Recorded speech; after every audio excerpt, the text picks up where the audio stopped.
আমার বেতন 8 million. 8 million তোমার বেতন?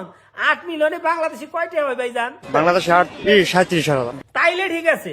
তো ভাইজান ওই দেশের 20,000 টাকা বাংলাদেশে কত হবার পারে? 20,000 টাকা বাংলা টাকা 20 টাকা। ওই দেশের 20,000 বাংলাদেশে 20 টাকা। ওই যে আরেকজন গেতাছে, ওই ভাই তুমি কোন দেশে গেতাছ? সৌদি আরব যাচ্ছি। কত টাকা দিয়ে গেতাছো গো ভাই? 5 লাখ টাকা লাগলো। 5 লাখ দিয়ে গেতাছো, তা বেতন কত হবো? বেতন লাখ দেড় লাখ টাকা পড়বে। কি কয় মাত্র 1.5 লাখ? আরে আপনার আরো বেতন বেশি হওয়ার কথা। কোন দালালে গেতাছেন? এখানে আছে দালালের মাধ্যমে দিতেছি। আরে দালালে আপনার মিছা কথা কইছে, আপনার বেতন আরো বেশি হবো। এই ভাই আপনি কোন দেশে গেতাছেন? সৌদি আরব। ও আপনি সৌদি আরব গেতাছেন, তো কোন শহরে যাবেন? শ্রীলঙ্কা। শ্রীলঙ্কা শহর। ভাইজান সৌদি আরবে শ্রীলঙ্কা নামে কোনো শহর নাই। আপনার নিকা দুয়ার হইলো। এই ভাই আপনি কোন দেশে গেতাছেন? সৌদি আরব ভাইয়া। মাশাআল্লাহ বেক এই সৌদি আরব গেতাছে। তো ভাইজান আপনার কামটা কি? আমার ম্যানেজার আর কি। ও হাম্মামের ম্যানেজার, ভালো কাম। তা বেতন কি রকম হতে পারে?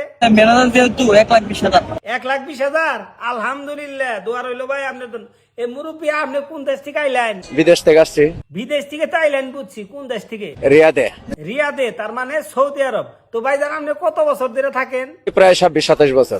যাই হোক মুরব্বী আপনার জন্য দোয়া রইলো। উডাগেরা এ হে সিনা সিনা লাগে। ও ওই যে কই সালে 1,20,000 টাকা বেতন। হেই লোক, এই ভাইজান ইনু বইয়া রইছো কে? কি হইছে তোমার? কিছু হয় নাই ভাই, কিছু তো একটা হইছে, কওছে দেখি কি হইছে? দালালে কইছে হাম্মামের ম্যানেজার। আরে ভাই তোমার মনে হয় হাম্মামের ম্যানেজারের চাকরি দেয় নাই। তো এই ভিডিওতে জাগতে হাইলাম, সবার জন্য দোয়া রইলো। কেউ ভিডিওটা সিরিয়াসলি নিবেন না।